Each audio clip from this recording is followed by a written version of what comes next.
саламатсызбаңыз. Бұл 103 медициналық тележурналы. Ал оның жүргізушісі Мерей Сәрсенбек. Денсаулық басты байлық деп айту оңай, ал салауатты өмір салтын ұстану әжептәуір салмақ. Біздің бағдарламада медицина саласының мүмкіндіктері мен жаңалықтары айтылады. Олай болса, бастаймыз. Алдымен маңыздысынан бастайық. Елімізде жыл сайын 1900 науқас жатыр мойны обырынан зардап шегеді. Соның ішінде 600-ге жуығы қатерлі дерттен көз жұмады. Статистикаға сенсек, басым бөлігі 25 пен 44 жастағы азаматшылар. Бұлай жалғаса берсе, еліміздің демографиясы төмендеуі мүмкін дейді ақ халаттылар. Жатыр мойны обыры адам папиллома вирусынан пайда болатын кесел. Жалпы адам папиллома вирусы деген не? Қандай ауру түрлерін туғызады? Қалай сақтану керек? Адам папиллома вирусын үнсіз жау десек артықтық етпейді. Аты жаман вирус тері мен шырышты қабаттардың эпителийіне әсер етеді. Вирустың 200-ге жуық түрі бар. Папиллома вирусының бірі адам денсаулығына қауіпсіз болса, енді бірі обыр дертіне шалдықтырады. Инфекциядан жатыр мойны обыры ғана пайда болмайды. Сонымен қатар ұлдардың да жыныс мүшесі, анус, ауыз жұтқыншағы, көмей қатерлі ісіктерін туғызады. Адам папиллома вирусын жұқтырған кезде пайда болатын аурулар: жыныс сүйелдерінің пайда болуы, тыныс алу жолдарының папиллома тозының дамуы, ісік процесінің дамуы мен жыныс мүшелерінің зақымдануы. Адам папиллома вирусынан сақтану жолдары. Инфекцияның негізгі берілу жолы жыныстық қатынас кезінде. Сондықтан жыныстық қатынаста тек бір ғана серіктес болғаны дұрыс. Бұл адам папиллома вирусынан бөлек өзге де инфекциялардан сақтайды. Профилактикалық тексерулерден уақытылы өту. Уақытылы тексеріс дерттің алғашқы белгілерін анықтап, ауруды асқындырмауға көмек береді. Ең тиімді профилактикалық әдіс вакцина дейді ақ халаттылар. Вакцинация ерлерге де, әйелдерге де жасалуы мүмкін. Адам папиллома вирусына қарсы жоспарлы вакцинация әлемнің 135 елінде қолданылады. Олардың қатарында Өзбекстан, Қырғызстан, Түркменстан мемлекеті де бар. Жатыр мойнының алдын алы қатерлі зақымдануларын азайтудағы вакцинацияның жоғары тиімділігі ақш, Австралия, Канада, Дания секілді өзге де елдерде көрсетіліпті. Биыл елімізде адам папиллома вирусына қарсы екпе егіледі. Вакцина қыркүйек айында салынады деп жоспарланған. Әзірге нақты күні белгісіз. Вакцина шетелден келеді. 6 ай сайын 2 рет алынуы тиіс. Вакцина тек 11 жастағы қыз балаларға салынады. Тілге тиек етсек, екпені балаға салдыру немесе салдырмау ата-ананың өз еркінде. Қазіргі таңда сала жауаптылары түсіндірме жұмысын жүргізуде. Вакцина аутизм, сал ауру түрлерімен ауыратын қыздарға зиян емес пе? Қарсы көсілтімдері бар ма? Сала мамандары жауап берсін. Д есепте тұрған, ДЦП-мен тұратын, аутизммен тұратын қыздарымыз, жасөспірімдерімізге салуға болады ма? Олар қалай жүреді? Ауырсыну процесі қалай болады деп. Ол сұрақтарға мен толықтай жауап беретін едім. Бірінші кезекте сол Д есепте тұрған 11 жасар қыздарды алуымыз керек, өйткені ол қыздардың иммундық жүйесін қалыптастыруымыз керек. Яғни 10-15 жылдан кейін салғаннан кейін иммундық жүйе қалыптасады, ол өмірлік болып сақталады. 10-11 жылдан кейін олар жыныстық қатынасқа түсіп, тұрмыс құрғаннан кейін бала болу, жүкті болу процесі кезінде иммундық жүйе қалыптасқан болатын болса, ол қоздырғышқа қарсы тұра алады. Шымкентте ең алғашқы госпиталды фармация бөлімшесі ашылды. Оның негізгі мақсаты стационарда дәрілік заттардың тиімді пайдалануы. Сонымен қатар басты міндеті дәрілік заттарды уақытылы, сапалы дайындау және пневматикалық пошта арқылы медициналық ұйымның клиникалық және параклиникалық бөлімшелеріне жеткізу. Госпиталды фармация бөлімшесінің жұмысымен танысып өтсек. Бізге орталыққа түскеннен кейін дәрі-дәрмектерді біз осы жерде қазір шығарамыз. Термобумагаға шығартып береміз. Термобумагаға шыққаннан кейін біз бұны алып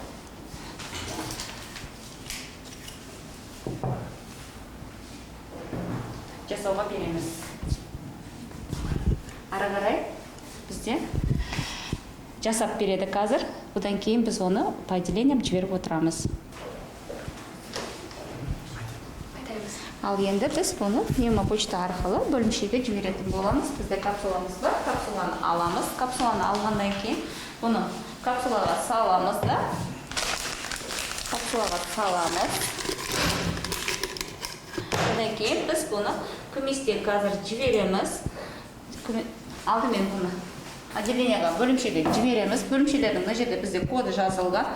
Қазір біз лор отделениясына жібереміз. Лор отделениясы 111 болды. Енді біздің капсуламыз қазір бөлімшеге түсетін болады.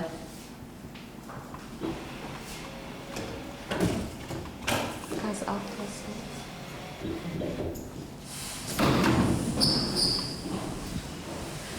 Болғаннан кейін біз күместен ары қарай біз уже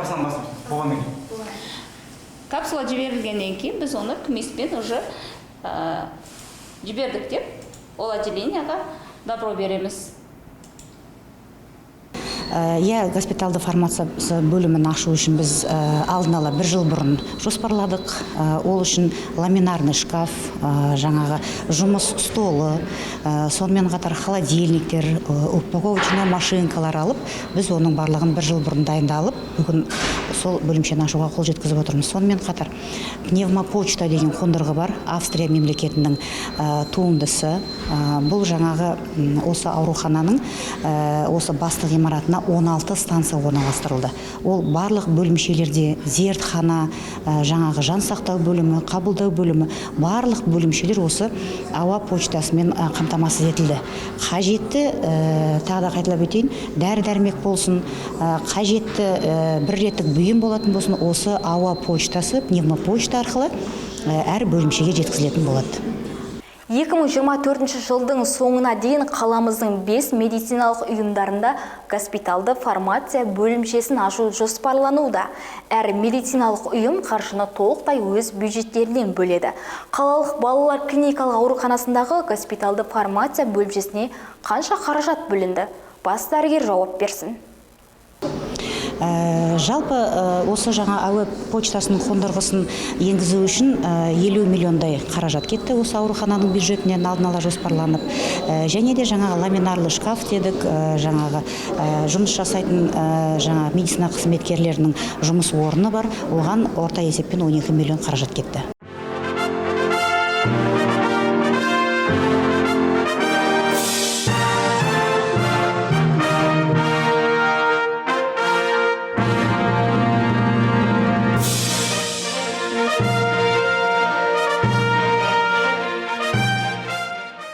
Шымкент еліміз бойынша демографикалық өсімде көш бастайтын қала. Әр 10-15 минут сайын бір бала туылады. Ал туылғаннан бастап, кәмелеттік жасқа толғанша бала денсаулығын кім қадағалайды? Бүгін білікті маман айдарында педиатр Нұргүл Мақсымбаевамен таныстырамыз.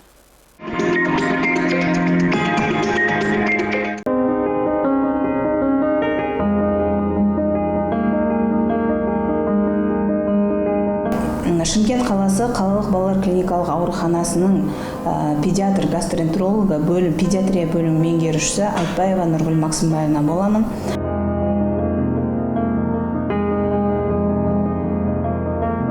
Мамандығының жалпы маңыздылығын айтатына келетін болсақ, педиатрдың балалар өміріндегі маңыздылығы баланың жаңағы дені сау болып, жеке тұлға болып қалыптасуына ата-анамен бірге біз атсалысамыз.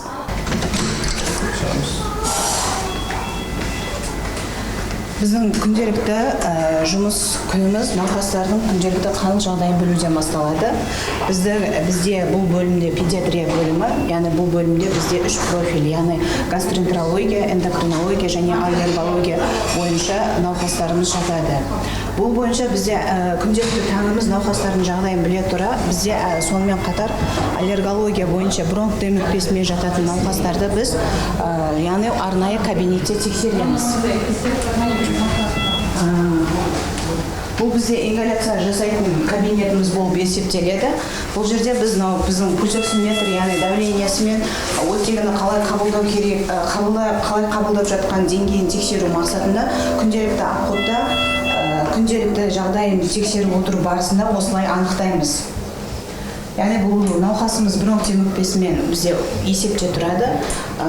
Порталмен немесе арнайы жаңағы жедел жәрдеммен келіп, жағдайына байланысты бізде бөлімшеде жатқызылады.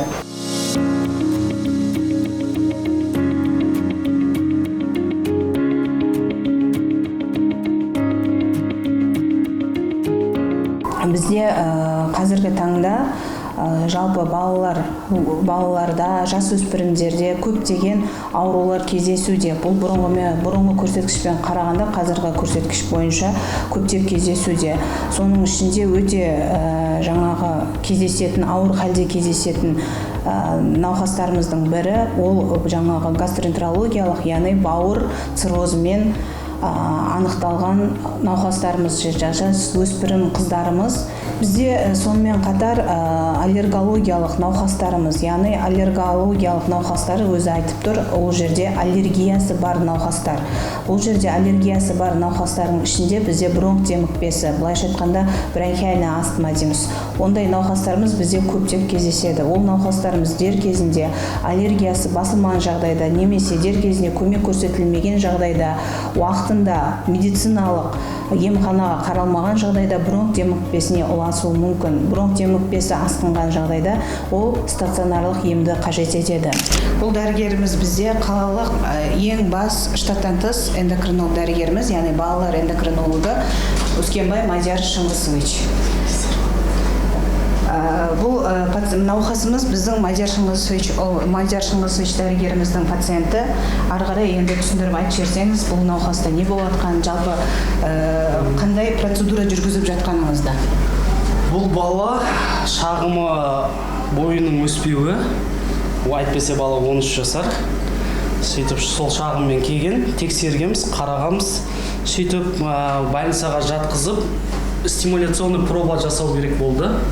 Бүгін азаннан бері уже стимуляционный проба жасалып жатыр. Бұл дегеніміз организмге әсер ету арқылы 5 рет қан алынады. Уже азаннан бері 3 қан алынды. Құдай қаласа қазір тағы бір алынады. Уже уақытта болды, әр жарты сағат сайын. Бұл жерде не көреміз? Пробадан кейін ағзадағы гормон роста жақсы бөлініп жатыр ма, бөлініп жатқан жоқ па, соны көреміз. Бұл пробаны больницада ғана жасалынады, себебі бұл баланың денсаулығына қауіпі бар. Бала тұрмау керек, жатқан күйде істеу керек. Себебі бұған инсулин салу арқылы баланың сахарын түсіреміз. Ол жағдайда бала судорога болуы мүмкін, құлақта қалуы мүмкін. Бізде сонымен қатар егу бөлмесі кез келген ауруханада болады. Егу бөлмесінің яғни қызметі ол жерде осы ауруханаға келіп түскен науқастарымыздың дәрі-дәрмегін жаңағы көктамыр ішіне енгізілетін системаларымызды осы егу бөлмесінде міндетті түрде қатаң тәртіппен шаралар қолданылады. Кез келген ата-ана үшін баласы ауырған кезде ол жүйесі яғни тозып келуі мүмкін, немесе жаңа эмоциялық әртүрлі жағдайда келуі мүмкін. Сол кезде біз ата-анамен жұмыс жасап, дәрігерлеріміз жаңағы науқастарымыз жазылып жатқан кезде көптеген ата-аналарымыз алғыс айтып, өз рахметтерін айтып, алғыстарын жеткізіп отырады. Біз 2 күн бұрын түскенбіз, осы жерге аллергиямен денесі қатты қып-қызыл болып түскен.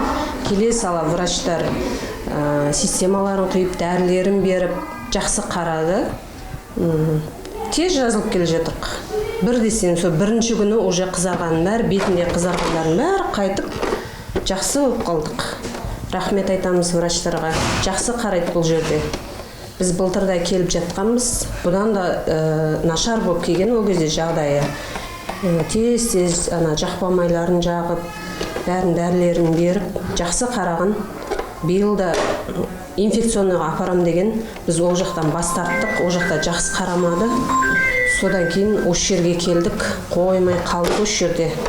Өйткені врачтардың бәрін білем, бұл жердегілер жақсы қарайды.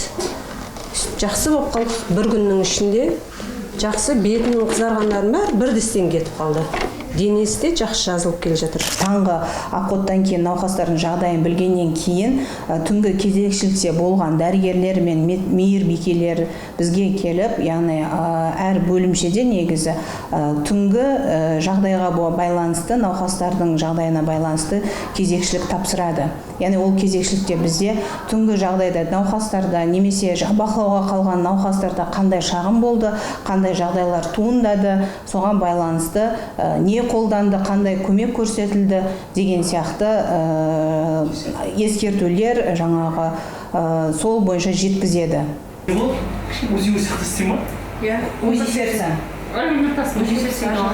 Ас тарату бөлмесі болып табылады. Бұл жерде бізде науқастарға асымызды алып келгеннен кейін келіп осы жерге әкеліп, яғни астарды таратылады. Бұл жерде келген кезде науқастардан жаңағы қай стол емдем бойынша, сол бойынша астарды таратылады. Бұл жерде бізде жаңа осы жерде жатқан науқастарымыздың барлығы осы жерге келіп, ас таратылғаннан кейін осы жерге жайғасып отырылып, яғни бізде отырып тамақтанады. Ауыр халде келіп, жансақтау бөліміне түсіп, сол науқастарды біз дәрігерлеріміз, жансақтау бөлімінің дәрігерлері, осы ауруханамыздың бүкіл дәрігерлері бірге отырып, жанын аман алып қалуға. Өйткені біз әрбір науқас үшін біз уайымдаймыз, әрбір науқас үшін, біз үшін ол өте жауапты іс, олардың денсаулығын аман алып қалу, бұл біз үшін ол өте қуаныш.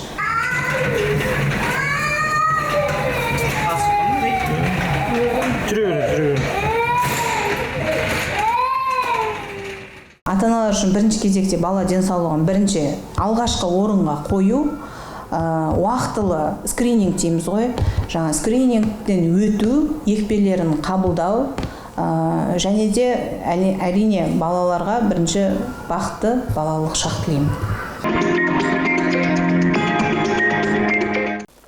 103 медициналық тележурналы әр апта сайын көрермен назарына ұсынылады. Бүгінгі айтарымыз осындай болды. Келесіде жолыққанша ауру сырқаудан аман болыңыз.